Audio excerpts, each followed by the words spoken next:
18 Agustus 2024 menjadi hari yang menggembirakan buat semua publik tanah air. Pasalnya, tepat sehari setelah negeri ini merayakan Hari Kemerdekaan, ada kabar bagus buat Timnas Mania jelang round 3 kualifikasi Piala Dunia 2026 zona Asia, di mana Martin Paes akhirnya secara sah dan resmi bisa membela Timnas Indonesia. Yap, segala kasus yang ada selama ini pada akhirnya clear dan Paes dipastikan bisa segera debut pada September nanti. Jelas, ini adalah salah satu langkah positif lainnya yang berhasil dilakukan PSSI. Sebab bagaimanapun, keberadaan Martin Paes memang sangat penting. Sesuatu yang kemudian turut membuat media-media China dan Arab Saudi kaget, sebab belakangan ini mereka adalah tim yang secara terbuka dalam tanda kutip paling niat untuk melakukan apapun demi bisa menang atas tim Garuda.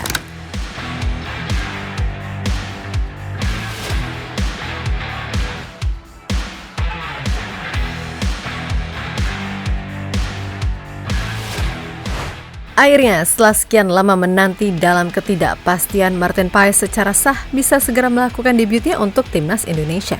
Yap, setidaknya butuh kurang lebih 4 bulan pasca resmi menjadi warga negara Indonesia sejak April 2024. Martin Paes baru mendapatkan lampu hijau dari FIFA untuk sah memperkuat Timnas Indonesia. Sebagaimana kita tahu, kalau perpindahan Federasi Martin Paes sebelumnya terhambat statuta FIFA. Pasalnya, kiper berumur 26 tahun tersebut pernah bermain untuk Timnas Belanda U21. Namun PSSI tentu gak mau menyerah gitu aja, di mana mereka terus mengupayakan segala hal ke FIFA agar perubahan asosiasi Martin Paes bisa dikabulkan.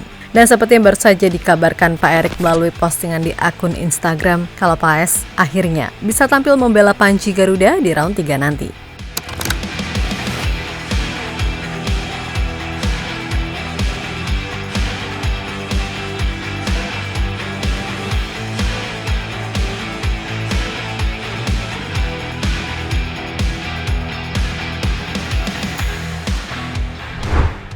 Lebih lanjut, Paes sendiri mengaku juga merasa sangat terhormat sekaligus bahagia akhirnya penantiannya selama ini bisa segera terwujud.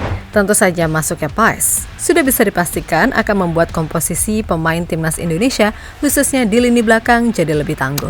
Sebab bagaimanapun kayaknya nih masih ada satu nama lagi pemain belakang diaspora yang berkasnya udah masuk untuk segera dinaturalisasi. Kemudian kita juga nggak boleh lupa kalau PSSI sejauh ini masih mengupayakan 2 nama penyerang, yakni Ole Romeni dan Mauro Zylstra. Tapi dari semua itu, yang terpenting untuk saat ini, keberadaan Paes enggaknya bikin fans Timnas jadi sedikit lega. Karena ya dari sisi apapun, kita memang butuh kiper kelas atas buat bertarung di round 3. Dan Paes sendiri seperti dalam ucapannya di akun resmi Timnas Indonesia, kalau ia udah sangat gak sabar menantikan debut serta bisa berkontribusi buat Garuda. Yang mana ia sangat percaya kalau Indonesia juga berpeluang untuk lolos Piala Dunia. I would love to chat with you guys and yeah, I think I want to come there as soon as possible to play as soon as possible for the national team, and yeah, I'm just very grateful for to have an honor to have this opportunity and to play for Garuda, and yeah, I can't wait to see you in person and yeah, make memories together. Di sisi lain, kabar resminya Martin Paes ini kayaknya cukup mengusik China dan Arab Saudi. Yap, China sepertinya emang harus berhati-hati dalam mengomentari segala hal tentang Timnas Indonesia. Sebab dalam konteks ini PSSI yang dipimpin oleh Erick Thohir memang bukan lagi PSSI yang dulu, di mana artinya segala keputusan yang Pak Erick ambil pasti memiliki efek domino bagi siapapun tak terkecuali China. Jelas kita tahu kalau China memang punya niat busuk ke Indonesia dengan menaruh laga versus tim Garuda di stadion yang jauh nan dingin.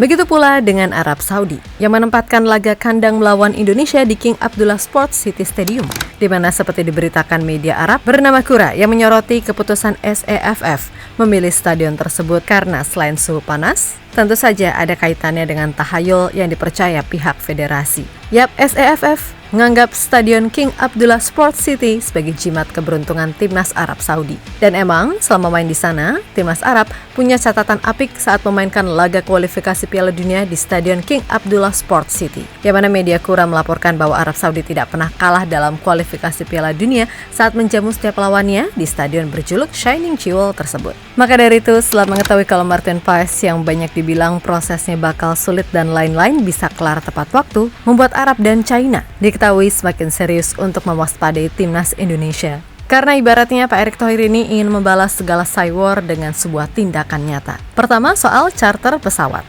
kedua, mendatangkan pelatih striker, Yom Gi-hun. Lalu yang baru ini adalah memastikan proses Martin Paes bisa clear tepat waktu sehingga apapun itu, sudah pasti Indonesia akan semakin berbau Eropa, bukan lagi tim Asia Tenggara atau sebuah tim berperingkat 133 dunia.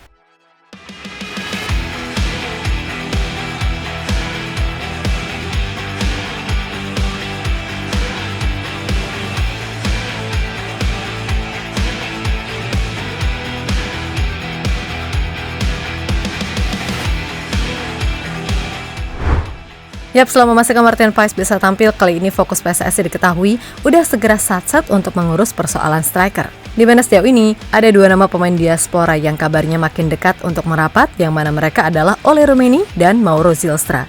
Jelas meskipun banyak yang meragukan, tapi kita nggak tahu di balik layar PSSI sedang melakukan apa. Pokoknya tahu-tahu sah aja, biasanya kan juga gitu. Intinya kita percaya aja kalau pastinya Pak Erick Thohir beserta jajarannya juga ingin melakukan yang terbaik untuk tim Garuda. Dan oh ya, jangan lupa satu nama posisi gelandang yang sebelumnya juga udah di-spill sama Pak Arya. Pokoknya apapun okelah asal di round 3 nanti mainnya bisa maksimal karena kedalaman skuad lebih komplit dari sebelumnya.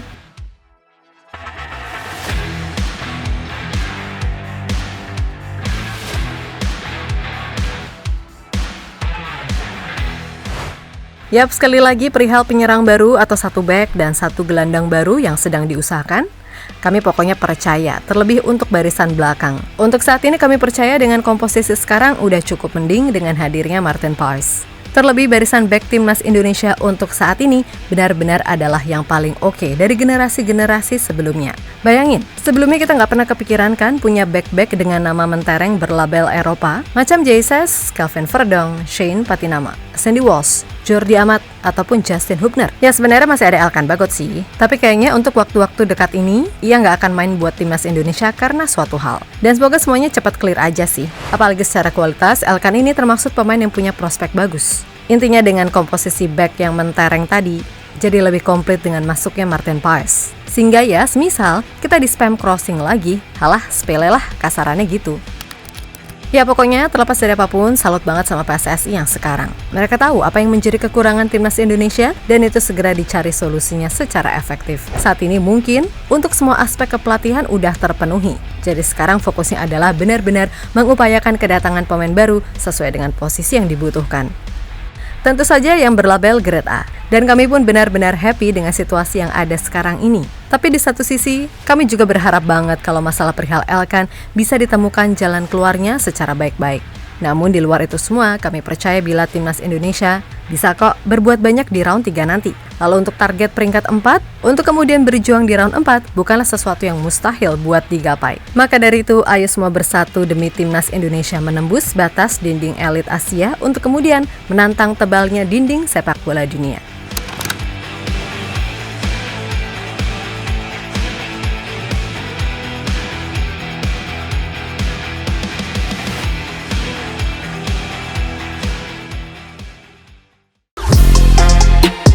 Halo, izin iklan sebentar ya guys. Jadikan ruangmu bernuansa timnas. Temukan beragam poster dinding, sepak bola dan timnas dengan desain menawan, kualitas premium dan harga yang tidak akan menguras kantong. Segera klik link Shopee di deskripsi video ini dan dukung timnas dengan sepenuh hati.